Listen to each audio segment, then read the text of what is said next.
Welcome back to Beauty Babble. Today we're talking about going to France. Yes, it was an exciting experience. I actually got to go because of work. Yeah, so you went to one of the skincare lines that Beauty Cult carries. You went to their, would you call it like head office or? All of it. We got to experience everything about how the company, so their head office, to the staff that's all involved, from marketing to distribution to exporting, development, research lab, to the production site, to the gardens of where they actually get most of their ingredients from to put into their product line. So it's really, really a very cool experience. So neat. I have a lot of questions about this. The first one being, why wasn't I invited? I don't know. You'll have to talk to Tara. Oh, I will. When I think of what you're saying, I see that you had a sneak peek, like a behind the scenes of skincare line, how it's made, how it's researched, taught. Yes, all of it, everything. Mm-hmm. What was your favorite part? Oh, we'll start with the favorite. Food was really good too. Did I mention that? We were is my favorite part of it. And wine was really outstanding. We got to get all the perspective here. It was a lot more than I thought I knew, which was really surprising because I understood, like working with the product line, that they did their own research. They had their own lab and their scientists.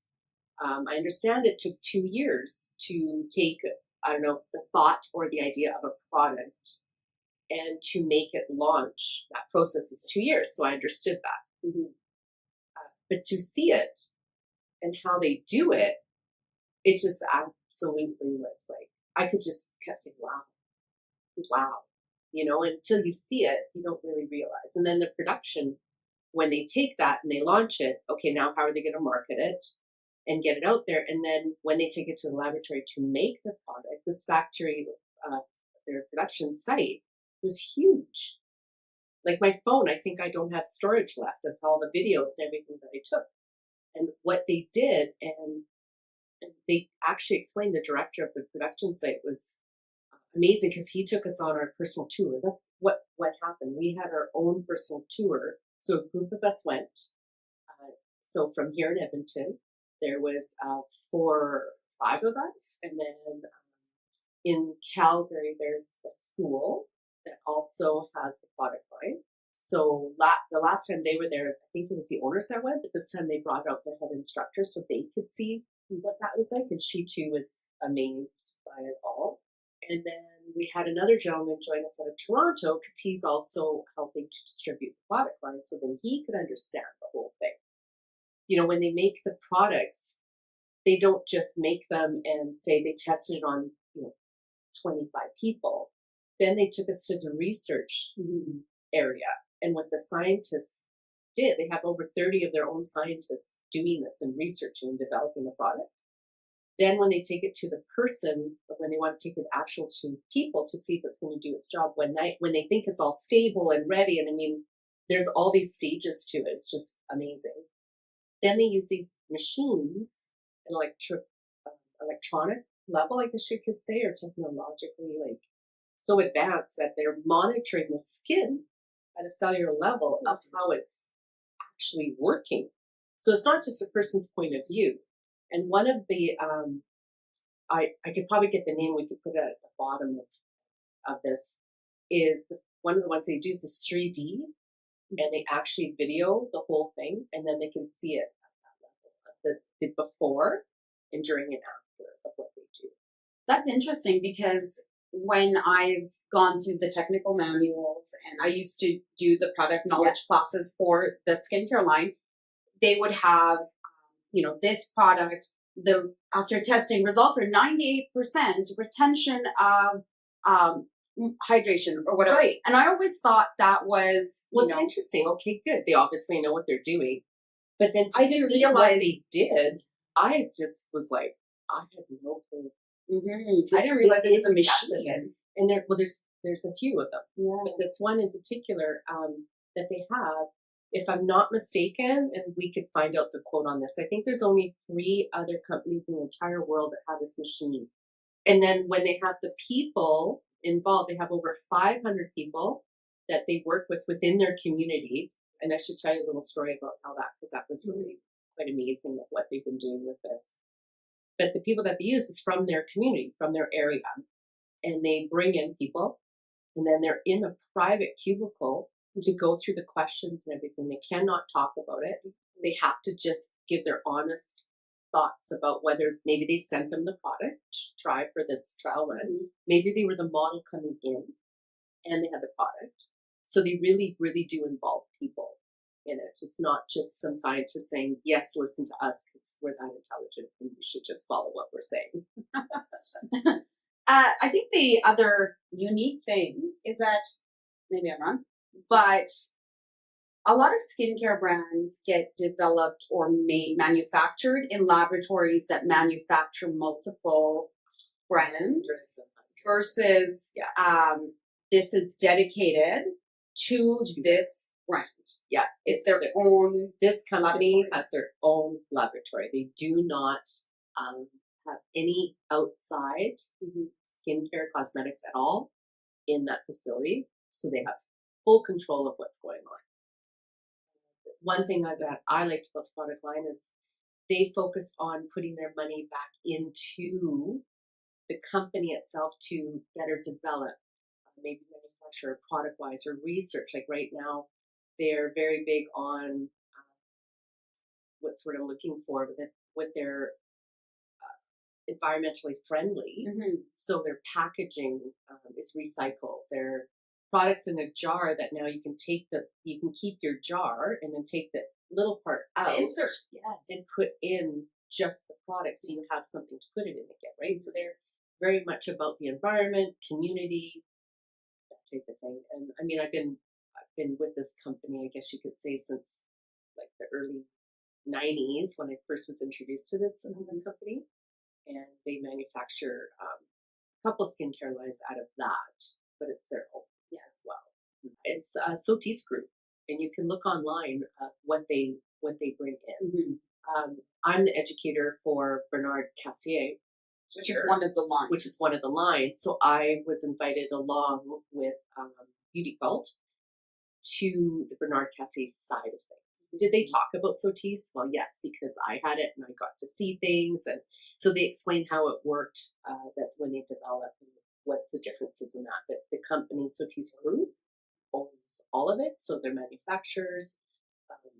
They have their, where it separates is, of course, into the office side of things. Oh. And then in the research, they actually separate as well. So they stay focused on what that brand represents.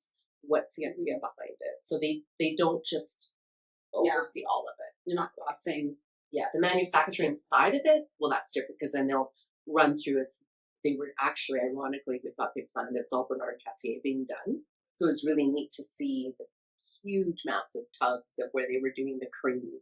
And then how it was being produced down the line. That's awesome. And explaining the details of the cleansingness of it. I mean, we have to be completely covered. So we're walking around in our white little caps and our booties are white jackets. Did you go like into a room, get your stuff on, go in? Yes. Yeah. We had to go into one room. Yeah. Put it all on. And then once we were checked over, we were allowed to go in. So cool. I think another neat thing about Bernard Cassiere, I guess we can have a little, like, we're obviously biased. Yeah. But that's okay. Because they have a garden where they actually grow some of the ingredients and harvest them. You went to the gardens? Yes, we got to go to the gardens. They had, what we understood, they stopped doing the tours, but because we were, what do you mean you're not going to show us? Yeah. Well, I was like, oh my God, I want to see this garden. So they actually, it's an organic garden. And they started this, I can't remember the year. This is going back a long time ago. I remember when this was happening, when I had my spa. And So that was like a 10-year process. So they had already began this a long time ago, and now they're utilizing like the cornflower in our eye care is actually from that garden. So to know that that's what they do, and it's actually from the area.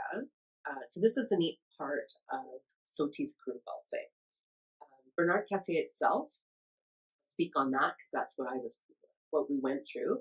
So Brive is where it all started, if you wish. So Bernard Mas met his wife there, and that's where their office is, basically. From there, the production company where they make the product is actually for where Mom's side of the family grew up, where Mom was born, in that area. And then the garden side is actually where Bernard Mas, he's the founder of Soti's group, basically. He grew up there, and he raised his kids there, his children there. A farmer locally nearby is the honey producer for the muesli line for us. Oh. Yes. So, and then the garden side, what they call the Soti's Gardens, is actually a garden that he loves gardens. So he had an architectural gardener make this garden, and it has a boutique and a beautiful restaurant. But the garden itself is not the gardening of where the product ingredients are from. So I didn't know that. I thought it was all together. No, it's separate. So you learn something new every day. Yeah, this garden where anyone can go visit. It's like a park, and that area is not that far. So it's like this, almost like this Brive, and then it's around the whole area. So that's what I mean by very community. And they could have very well stayed in Paris and done their head office and everything like that, but they wanted to stay local. It was in the community. So they really do focus on the community. People that were working in their boutique were from the community. The people from the restaurant were from the community. Like it's very interesting how they're very, very proud of the family. And the sons, Mr. Massimo, he's older now. He's not involved. It is a family, like it's a family business. Yeah, so the two sons basically run the company. And one focuses on the one line, one focuses on the other line, that type of idea. Do they just have the two lines, like Soti's and Bernard? And they also have beauty gardens, it's called, and it's a small organic skincare line. Interesting. Okay.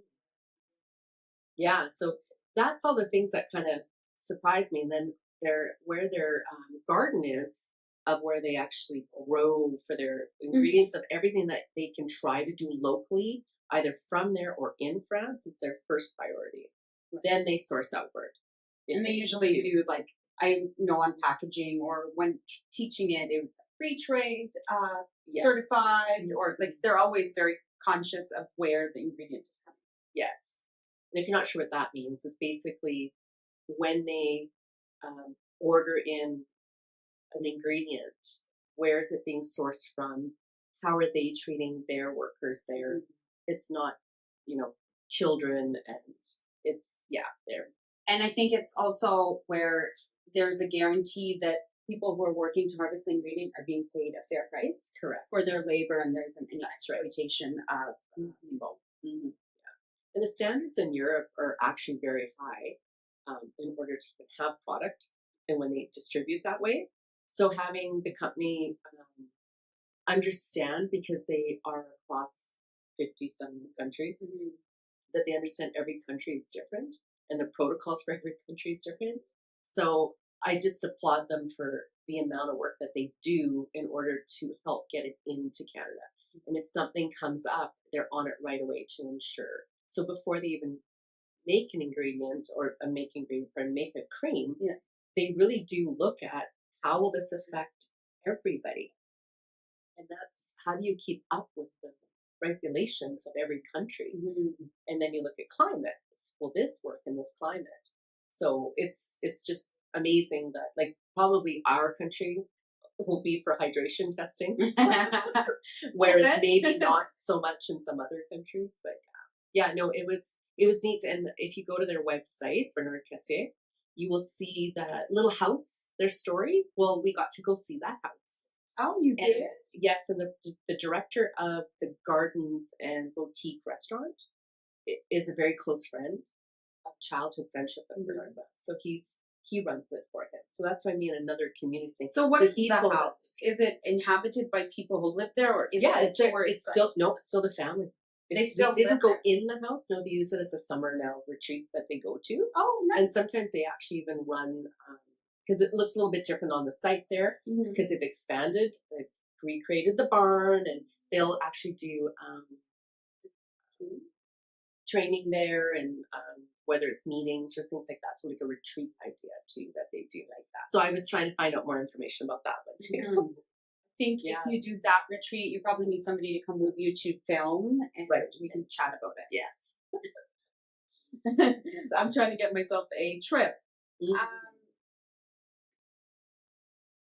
I think the biggest thing that surprised me, pleasantly surprised me, I'd say, is that everyone was so friendly. I mean, they asked me, well, why didn't you bring your husband? My husband along, like, well, oh, that's okay. Come. Yeah, he couldn't come, and whether he wanted to hang out or not, but please, by all means, like next time. And I said, my sons would probably come first. They want to adopt me. I want to go. And they said, anytime, please let us know when they have arrived. What? Yes. When they so first got there nice. to the sons, so I respect the fact of, they are the VPs of the two brands, if you wish, the mainly, and they came to greet us.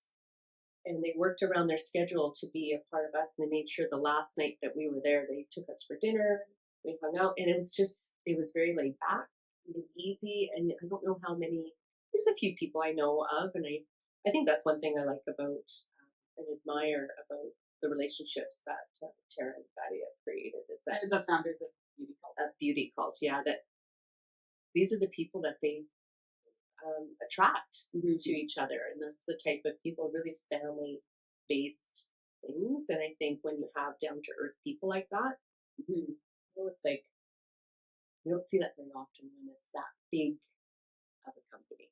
That's true. It's a huge company. It's huge, but it's still family owned, and it has that small business feel to it. Yeah. But it's an international brand. Yes. What they do for one product line is the same beliefs for, like, the company represents that. And because Mr. Mass was very much about family and community, his sons are carrying that tradition on. Like, they're really making sure that was the one center of it all, no matter how large they were. And I think the interesting part is, so are the people, like the head of marketing, the director of the production company. I mean, I think that's like a $55 million a year cost just to make that happen. And he's worked for Neutrogena, Johnson & Johnson, and he was humble enough to take us on tour. And he was just so friendly and answered our questions, and that's so awesome, and showed us everything. So it just represents everybody right through the whole thing. Like, I mean, the director of where we went for lunch first, and then we went to the gardens, which his passion is, and it's like a park. You can go hang out there. It's free to go for anybody that wants to just hang out. And he's got a Zen garden. He's got Egyptian style. He's got, like, it's, everything was very thought out, and every section represents something. So you can just go and hang out and walk the gardens. I forgot how many acres it was now. It's quite large. It sounds lovely, though. And so that gentleman, like, he said, oh, I can take you to go show, because there was no one to go show us the house where they grew up, the garden of where they actually produce ingredients and the flowers and everything. He took us personally there. He goes, let me see if I can just get away for a bit. So we drove through the country with high off. Everything's kind of like that. Half an hour to an hour away from all the big breathe is what we noticed. Yeah. Okay. Yeah. Do you think this is typical of skincare brands? And having these, like, bringing you out to the facility, doing these tours, giving the behind the scenes? I mean, as amazing as the Sotis group is, I would imagine they're not the how only many. ones. Yeah, I'm sure there's others out there. Yeah. You would think there would be. I don't have an answer though, but I think there are some. But again, if they're mass producing for other product lines, they probably don't have the facility to allow that to happen either. But I would imagine that they do. It'd be a fair question to ask them. I think that was something interesting when I started with Bernard Cassiere, like doing the product knowledge education. I didn't know that there is such a thing where during manufacturing, it's a facility that manufactures multiple product lines. I just assumed every product line came from something. Yeah, no. But it doesn't, and that's really interesting. And it's a small number in the world that have their own. I mean, it's very costly, right? Oh, for sure. To manage, yeah. You'd have to have like a big enough, like we said, the Sotis group is in 130 countries, so they have that demand.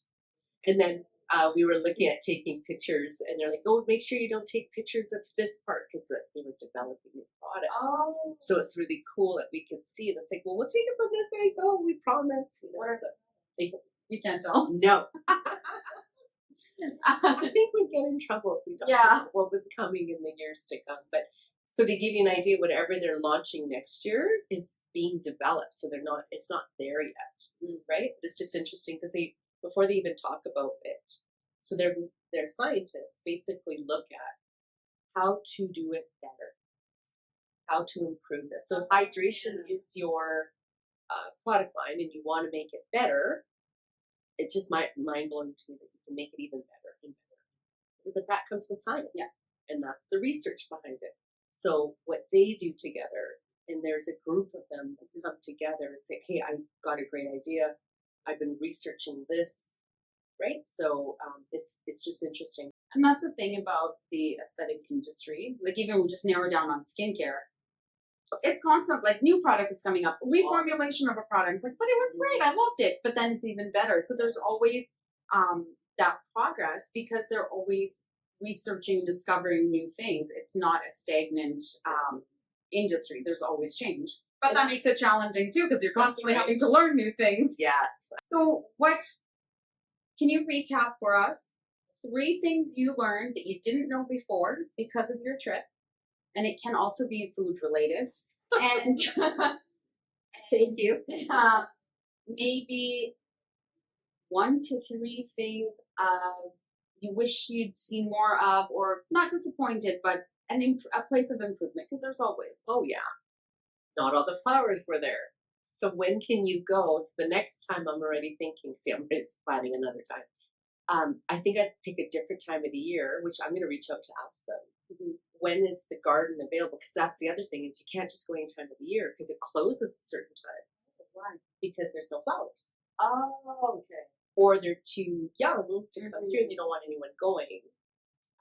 But anyways, so I would try to figure out that time when I could actually see maybe more of it because we could see the cornflower and we could see a few of the things there, but a lot of it was they called it the end of their season already.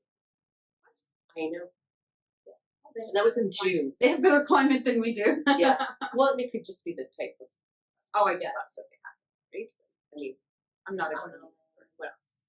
I actually really wanted to see the honey production. Oh, but you didn't get to do that. We didn't get to do that. Yeah. This is again another area. And someone would have to take us there. I'm remembering. What was the thing about the honey? It was like. Well, they actually won an award when they first announced their auctioneering line. Anyways, they won an award through the production of their honey, and they used the same honey from that area. And wherever the honey beekeeper is, he's the one that produces that. And I just thought it would be really interesting to meet someone local who's helping the skincare company produce. And I'm talking it's the honeycomb, and you can see the videos of what they're doing. So I thought it'd be really neat to actually see it in action. But I'm kind of corny that way. I like to go, deep into understanding a little bit more of how things work. Yeah, that would be interesting. Okay, do you have a third one for our wish I could have, or?